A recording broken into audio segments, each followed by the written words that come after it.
इस बाइबल को सिर्फ एक किताब और एक कॉपी समझ करके मत रखिएगा, but read it every day. हर दिन इसको पढ़िए, सुबह दोपहर शाम पढ़िए। इट विल ब्लेस यू, आपको आशीषित करेगा, इतना आशीषित करेगा कि आपके पास समाने की जगह नहीं होगी। और मैं कहना चाहता हूं कि मनुष्यों के अनुग्रह से दूर मत रहिएगा। रोमियो की पत्री उसका 12वां अध्याय, थोड़ी देर मेरे साथ आप रहेंगे, रहना ही होगा आपको, क्योंकि ये खुदा का कलाम है जो मुजस्सम होकर के वचन देधारी हुआ, वचन देधारी हुआ। आज ये वचन हमारे देह में धारी होना चाहिए। It has to come into our lives, into our bodies, into our mind, into our hearts। ये वचन को ट्रांसलेट कर दीजिए अपने जीवन में, भर लीजिए, वचन से इतना भर लीजिए। ये वचन इतना है मित्रों, आपको ऐसा वचन कहीं मिलेगा नहीं, इसकी अवहेलना मत कीजिएगा। इस बाइबल को सिर्फ एक किताब और एक कॉपी समझ करके मत रखिएगा, but read it every day. हर दिन इसको पढ़िए, सुबह दोपहर शाम पढ़िए। इट विल ब्लेस यू, आपको आशीषित करेगा, इतना आशीषित करेगा कि आपके पास समाने की जगह नहीं होगी। और मैं कहना चाहता हूं कि मनुष्यों के अनुग्रह से दूर मत रहिएगा। रोमियो की पत्री उसका 12वां अध्याय, आप मेरे साथ अगर हैं तो एक बार जोर से बोलिएगा प्रेज द लॉर्ड, और थोड़ी देर मेरे साथ रहिएगा। रोमियो की पत्री उसका 12वां अध्याय 3री आयत से मैं पढ़ना चाहता हूं। सुनिए कितनी खूबसूरत बातें, क्योंकि मैं उस अनुग्रह के कारण जो मुझको मिला है, तो मैं से हर एक से कहता हूं कि जैसा समझना चाहिए उससे बढ़कर कोई भी अपने आप को ना समझे, पर जैसा परमेश्वर से हर एक को परिमाण के अनुसार बांट दिया है, वैसी ही सबुद्धि के साथ अपने को समझे। क्योंकि जैसे हमारी एक देह में बहुत से अंग हैं, सब अंगों का एक सा ही काम नहीं, वैसा ही हम जो बहुत हैं मसीह में एक देह होकर आपस में एक दूसरे के अंग हैं। और जबकि उस अनुग्रह के अनुसार जो हमें दिया गया है, यह अनुग्रह कहां से आया है क्योंकि हमको दिया गया है। यह अनुग्रह हमको दिया गया है, इसलिए सिर्फ परमेश्वर का अनुग्रह नहीं, मनुष्यों का भी अनुग्रह आप में होना चाहिए। जो हमें दिया गया है, हमें भिन्न भिन्न वरदान मिले हैं। तो जिसको भविष्यवाणी का दान मिला वो विश्वास के परिणाम के अनुसार भविष्यवाणी करे। यदि सेवा करने का दान मिला है तो सेवा में लगा रहे। यदि कोई सिखाने वाला है तो सिखाने में लगा रहे। जो उपदेशक हो वो उपदेश देने में लगा रहे। दान देने वाला उदारता से दे। जो अगुवाई करे वो उत्साह से करे। जो दया करे वो हर्ष से करे। प्रेम निष्कपट हो, बुराई से घृणा करो, भलाई में लगे रहो, भाईचारे के प्रेम में एक दूसरे से माया रखो, परस्पर आदर करने में एक दूसरे से बढ़ चलो, प्रयत्न करने में आलसी ना हो, आत्मिक उन्माद में भरे रहो, प्रभु की सेवा करते रहो, आशा में आनंदित रहो,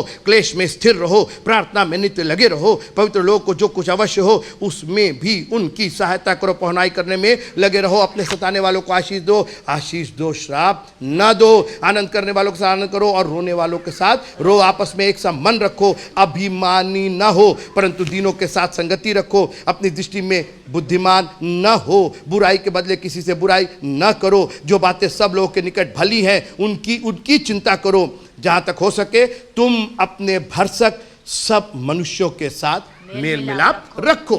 भरसक जरूरी नहीं है, आप पर दबाव नहीं दिया जा रहा है, लेकिन आपको सजेस्ट किया जा रहा है कि भरसक एक दूसरे के साथ मेल मिलाप बनाए रखो। लूका की इंजील 2 अध्याय 52वीं आयत अगेन। और यीशु बुद्धि और डील में और परमेश्वर के मनुष्यों के अनुग्रह में क्या करता गया? बढ़ता गया। अगर आप पढ़ना चाहते हैं, परमेश्वर का अनुग्रह ऑलरेडी आपके साथ है, लेकिन उसी के साथ साथ आपको मनुष्यों का भी अनुग्रह चाहिए, मनुष्यों का भी अनुग्रह चाहिए। क्योंकि अगर मनुष्यों का अनुग्रह नहीं होगा तो आपका बढ़ना घट जाएगा। जानते क्या होगा? फिर आप घमंडी हो जाएंगे। वन वर्ड घमंडी हो जाएंगे। परमेश्वर का अनुग्रह के साथ साथ मनुष्यों का भी अनुग्रह होना चाहिए। हम बात कर रहे थे उत्पत्ति में, यूसुफ की बात कर रहे थे। 39वां अध्याय जल्दी से पढ़िएगा, उत्पत्ति का 39वां अध्याय और उसकी कौन पढ़ेगा? 39वां अध्याय 21वीं आयत कौन पढ़ेगा? 39वां अध्याय उत्पत्ति का और उसकी जी।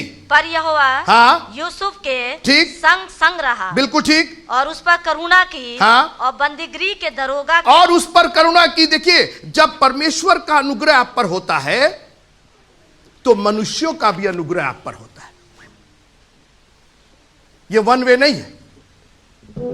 परमेश्वर का अनुग्रह आपको चाहिए, लेकिन आप चेक कीजिए कि परमेश्वर का अनुग्रह है कि नहीं। अगर मनुष्यों का अनुग्रह आप पर नहीं हो रहा है तो कहीं ना कहीं कोई प्रॉब्लम है। अब परमेश्वर यूसुफ के संग संग था, परमेश्वर का अनुग्रह यूसुफ के साथ था। सब लोग उससे खिसियाते थे, सब उससे बैर रखते थे, सब लोग कहते थे भाग जा यहां से, तू बड़ा बेकार है, तू तेरी बोली ठीक नहीं है, तू बड़ा घमंडी। नहीं, परमेश्वर का अनुग्रह हुआ, परमेश्वर उसके साथ था। तो बंदी गृह का जो दरोगा था, अच्छे लोग नहीं होते दरोगा लोग, दरोगा लोग तो मारपीट करते, दरोगा लोग तो कस में रखते, दरोगा लोग तो गलत गलत बात बोलते, लेकिन चूंकि परमेश्वर का अनुग्रह था। अब आगे पढ़िए जी। और बंदीगृह के दरोगा के सिपाही नहीं, सिपाही लोग तो कुछ ले दे करके ठीक ठाक भी, ये जो दरोगा था है, बंदीगृह का दरोगा का भी अनुग्रह की उसका भी अनुग्रह की दृष्टि यूसुफ पर हुई। इसलिए कि परमेश्वर का अनुग्रह था, तो बंदी गृह के दरोगा की भी अपने बॉस को चेक कीजिए, अपने मालिकों को चेक कीजिए, are they in favour of you. कहीं ना कहीं मनुष्यों का भी अनुग्रह आपको चाहिए, आपके काम से, आपके व्यवहार से। बंदी गृह का दरोगा यूसुफ पर अनुग्रह करता है, सब कैदियों के ऊपर उसको अधिकारी बना देता है। Check out where are you working. मसीहियों, तुम्हारे व्यवहार से, तुम्हारे काम काज के एरिया पर एक असर होना चाहिए। Thank you. हमारे फादर बार बार कहते थे कि बेटा, एक क्रिश्चियन के रूप में लोग तुमको हेट करें चलेगा, यीशु मसीह ने कहा मेरे नाम के कारण लोग तुमको बैर करेंगे, तो यीशु मसीह के नाम के कारण बैर करे चलेगा, लेकिन लवीन मोरार के नाम बैर कर रहे, अरे बेकार का आदमी, बात करना नहीं आता है, इसको टाइम पर काम नहीं करता है, नम्र नहीं है, दीन नहीं है, घमंडी है। आपको मनुष्यों का भी अनुग्रह चाहिए, और ये टीचिंग हमारे चर्चेस में नहीं होती है। हम लोग थोड़ा सा कुछ हो जाता है, हम लोग घमंडी हो जाते हैं। अनुग्रह कब मिलेगा? जब आप दया उसके पात्र होंगे, अनुग्रह के पात्र होंगे, तो आप पर अनुग्रह किया जाएगा। और यीशु केवल परमेश्वर के अनुग्रह में नहीं, मनुष्यों के अनुग्रह में भी बढ़ता गया। और अभी हमने पढ़ा, सब लोगों से मेल मिलाप रखो, भरसक मेल मिलाप रखो। ध्यान से सुनिए, थोड़ी देर मेरे साथ रहिए, यह बहुत इंपॉर्टेंट, मसीही समाज के लिए बहुत इंपॉर्टेंट सब्जेक्ट है। अभी हमने पूरा लंबा चौड़ा आपके सामने पढ़ा, पौलुस ने किस तरीके से समझाया, घमंडी मत हो, आत्मिक उन्माद में भरे रहो, एक्साइटेड रहो, आलसी मत हो, अच्छा काम करने में आगे बढ़ करके रहो। आप है मेरे साथ प्रेज द लॉर्ड बोले के? Thank you, thank you, thank you Jesus, hallelujah. क्योंकि देखिए, अगर आप मेल मिलाप, हमको किसी से मतलब नहीं है, हम कुछ नहीं जानते, हम अपने में रहते हैं, सब मत कीजिए, मारे जाएंगे आप। मैंने कहा मारे जाएंगे आप। अभी हमने पढ़ा रोमियो में, भरसक सबसे मेल मिलाप करो, आपस में आदर करने में बढ़ जाओ। क्या बोल रहे हैं मारे जाएंगे, मारे जाएंगे? आइए ना, न्यायियों की पत्री में, न्यायियों की किताब में आइए, न्यायियों की किताब में आइए। हम कहीं इधर से नहीं बोल रहे, न्यायियों की पुस्तक। अभी वहां राजा नहीं थे, कोई हाकिम नहीं था, एक गोत्र था, दान था ना, दान था, याकूब का एक बेटा था, दान था। न्यायों की पुस्तक उसका 18वां अध्याय। मैंने कहा भरसक मेल मिलाप नहीं रखेंगे और मनुष्यों का अनुग्रह नहीं होगा तो आप मारे जाएंगे। हम तो अकेले रहते, हम तो किसी से मतलब नहीं रखते, हम तो बिल्कुल अलूफ रहते, हम तो ना चर्च जाते हैं, हम तो फेलोशिप में नहीं जाते, हम तो प्रेयर मीटिंग में नहीं जाते, हम तो वॉच नाइट सर्विस में नहीं जाते, हम अपना। आइए, न्यायों की पुस्तक उसका 18वां अध्याय और पहली आयत। उन दिनों में इस्राएलियों का कोई राजा ना था, और उन्हीं दिनों में दानियों के गोत्र के लोग रहने के लिए कोई भाग ढूंढ रहे थे। ठीक है, उनका राजा नहीं था तो राज्य नहीं था, तो दानी लोग कोई जगह ढूंढ रहे थे। मैं आगे चलता हूं, क्योंकि इस्राएली गोत्रों के बीच उनका भाग उस समय तक ना मिला था।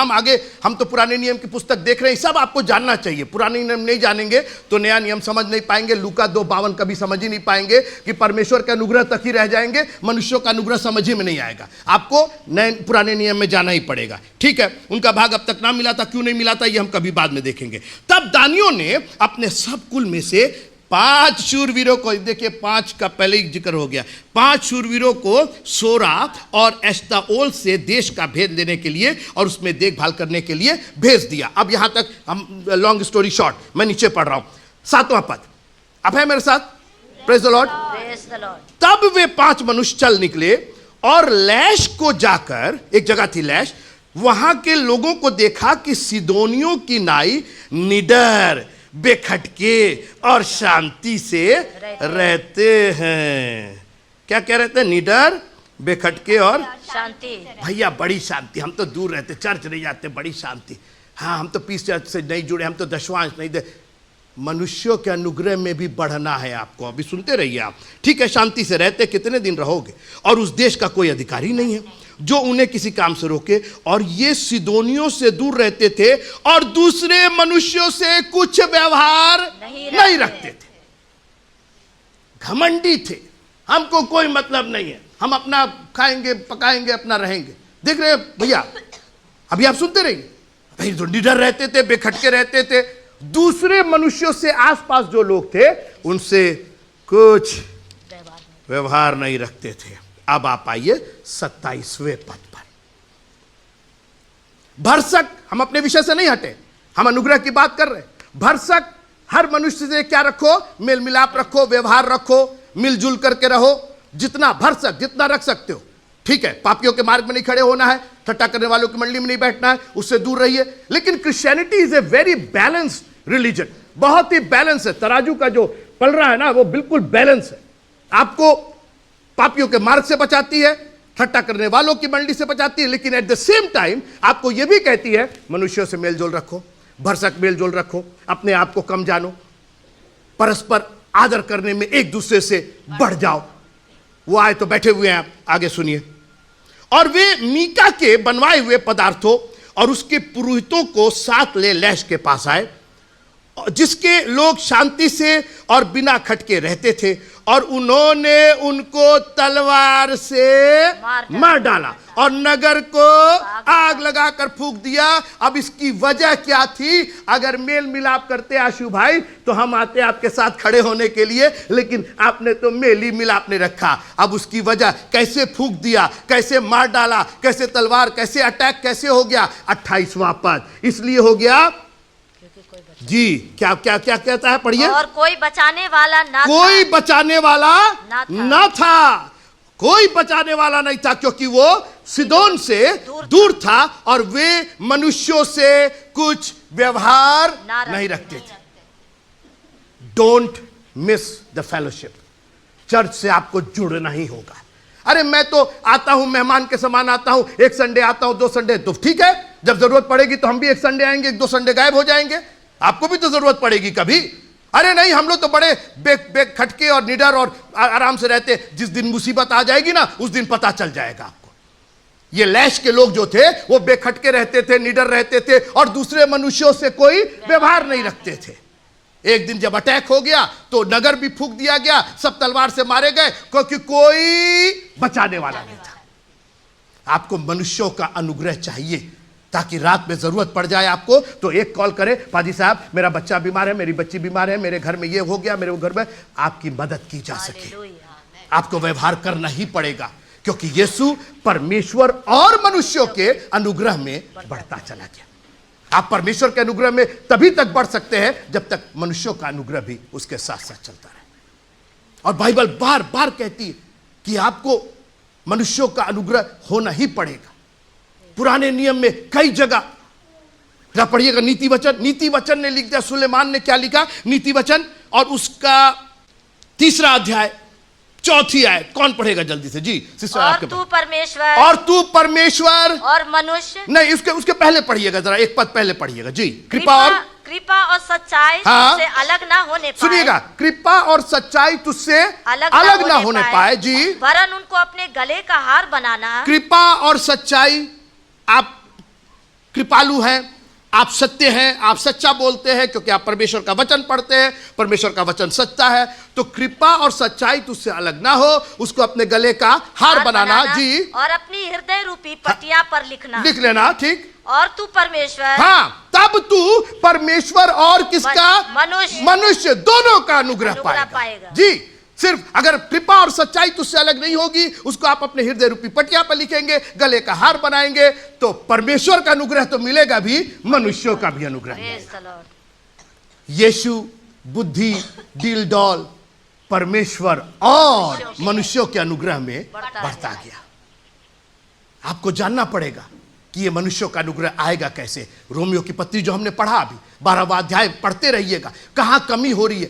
कहीं घमंडी तो हम नहीं हो रहे, कहीं उन्माद, आत्मिक उन्माद तो नहीं कम हो रहा। चर्च के प्रति ठंडे हो गए, आ रहे हैं जा रहे हैं, कभी ये आ रहे किसी से मिले नहीं, हम तो आते हैं भैया कुर्सी गर्म करते, हम तो निकल लेते, हम तो किसी से फेलोशिप नहीं रखना चाहते, किसी को प्रेज द लॉर्ड नहीं बोलना चाहते, किसी को।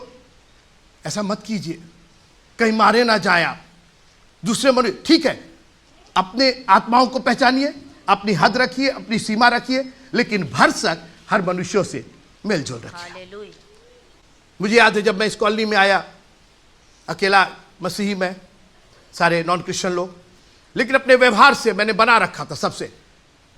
और ये शायद 1994 की बात है, जब हम 92 में आए, 94 में ही एक कांड हुआ था उड़ीसा में, जब वो मिशनरी स्टेन्स थे, उनको गाड़ी में जला दिया था, आपको याद होगा ना, उनके बच्चों के साथ। तो जनवरी का महीना था, बहुत बवाल हुआ और वो हुआ। तो सरकार ने सारे चर्चेस की सुरक्षा की और मुझे याद है कि 4 पुलिस वाले थाने से भेजे गए और हमारे दरवाजे पर वो आ गए। तो हमने पूछा कि जी कहिए, कहने कि वो चूँकि ऐसा माहौल चल रहा है तो सरकार की ओर से सब चर्चेस को और जो पादरी लोग हैं उनको सुरक्षा प्रदान की जा रही है और हम लोग थाने से भेजे गए हैं, तो आपके यहाँ हमारी सुरक्षा है। तो मैंने ठीक है बैठ जाइए, तो कुर्सी उर्सी दे दिए, वो बाहर बैठे थे। थोड़ी देर के बाद मेरा फ़ोन बजने लगा, मेरे जितने पड़ोसी थे वो कॉल करने लगे, क्या हो गया मुरार साहब, आपके घर पर सामने पुलिस बैठी है, पुलिस बैठी है। हमने कहा भाई वो ऐसा ऐसा कांड हुआ है उड़ीसा में और उसकी वजह से थोड़ी सुरक्षा के लिए। बोले अरे मुरार साहब क्या आप बोल रहे हैं, हम लोग के रहते आपके ऊपर कोई अटैक हो जाएगा, हम लोग के रहते हुए आप ये पुलिस वुलिस हटाइए, कोई ज़रूरत नहीं है इनकी।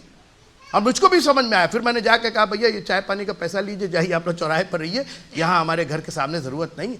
उन्होंने कहा हम हैं ना आप लोग के साथ, भरसक एक दूसरे से मेल मिलाप रखो, आपको सुनाम होना चाहिए, बदनामी नहीं होनी चाहिए आपकी,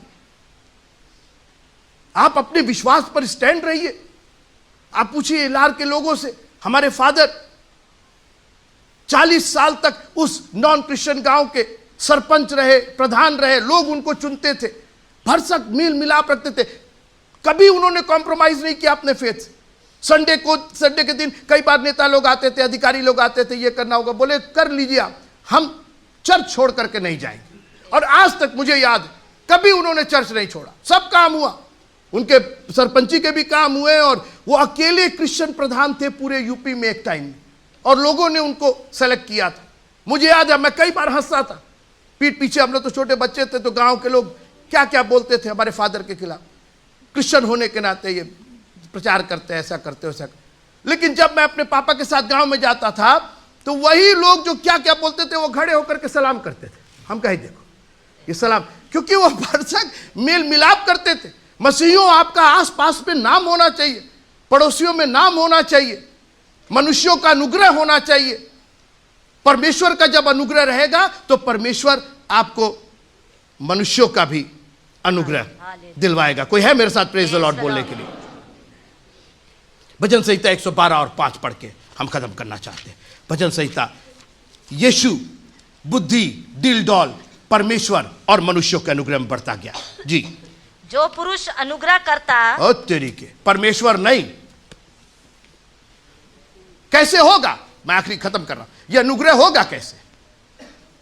यह अनुग्रह होगा कैसे? जब आप अनुग्रह करेंगे तो आप पर अनुग्रह किया जाएगा। Thank you. जो दया करेगा, जो अनुग्रह करेगा, फिर से पढ़िए क्या लिखा है, जो पुरुष, अच्छा पुरुष लोग तो कुछ ज्यादा ही कठोर हो जाते हैं। पुरुषों सुनो, आपके लिए, हम लोग के लिए, स्त्रियों के लिए नहीं है। जो पुरुष क्या करता है? अनुग्रह करता। अनुग्रह करता है। आज पुरुषों की हालत क्यों खराब है? अनुग्रह करना जानते ही नहीं है। जो पुरुष क्या करता है? अनुग्रह करता। अनुग्रह, बड़बड़ बड़बड़ तो सब पुरुष बोलना जानते हैं, अनुग्रह करना कौन जानेगा? जो दयालु है, घर का पुरुष अगर दयालु हो जाए तो घर में तो धन्य धान भर जाएगा। जो पुरुष अनुग्रह करता है, आगे पढ़िए, और उधार देता है। क्या करता है? उधार देता है। उधार नहीं, उधार देता है। उधार देता है जी, पाने की आशा से नहीं, उधार देता है।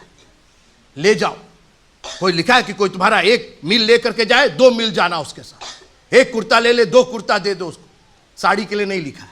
कुर्ता के लिए लिखा है। हाँ स्त्री बहने तो प्रेज द लॉर्ड बोल दे कम से कम। Thank you Lord. जो पुरुष अनुग्रह करता है और उधार देता है, आगे क्या उसकी ब्लेसिंग उसका क्या है? कल्याण होता है। उसका कल्याण होता हाय है। बाप रे बाप, ये वर्ड कितना सुंदर है। आप ये वर्ड जान नहीं रहे। ये कल्याण जो वर्ड है ना, इसमें इट इंक्लूड्स एवरीथिंग। हर जगह आपका काम सफल, आपके बच्चे सफल, आपका परिवार सफल, कहीं आपको नीचा एम्बेरस नहीं होना पड़े। ये कल्याण वर्ड इतना सुंदर वर्ड है। हर जगह ये स्पिरिचुअल, फिजिकल, सोशल, फाइनेंशियल, ये सब चीजों में बढ़ोतरी का ये वर्ड है। जो पुरुष अनुग्रह करता है, जब आप अनुग्रह करते हैं तो आप पर भी अनुग्रह होता है। Hallelujah. It's a mutual understanding, it's a mutual blessing. आपने अनुग्रह किया तो आपके ऊपर अनुग्रह हुआ। और यीशु बुद्धि में, डील डॉल में परमेश्वर और मनुष्यों के अनुग्रह में बढ़ता गया। प्रभु मेरे को नम्र बनाइए, दीन बनाइए। मैं इतना नम्र और दीन, इतना लविंग हो जाना चाहता हूँ। मैं अपने काम में इतना निपुण हो जाना चाहता हूँ। लोग कहे नहीं कि मैं उस काम को पहले ही कर दूं। चर्च में मैं पहले 15 मिनट 20 मिनट पहले पहुंच करके देख लूं कुर्सियां लगी है कि नहीं लगी, मैं देख लूं कि सब ठीक ठाक है कि नहीं ठीक ठाक। आप कर सकते, यही सब अनुग्रह प्राप्त करने के तरीके। आप तो अनुग्रह करते नहीं तो अनुग्रह होगा कैसे? और इसीलिए बढ़ोतरी नहीं होती। जब यीशु को मनुष्यों का अनुग्रह चाहिए तो आपको और हमको क्यों नहीं चाहिए?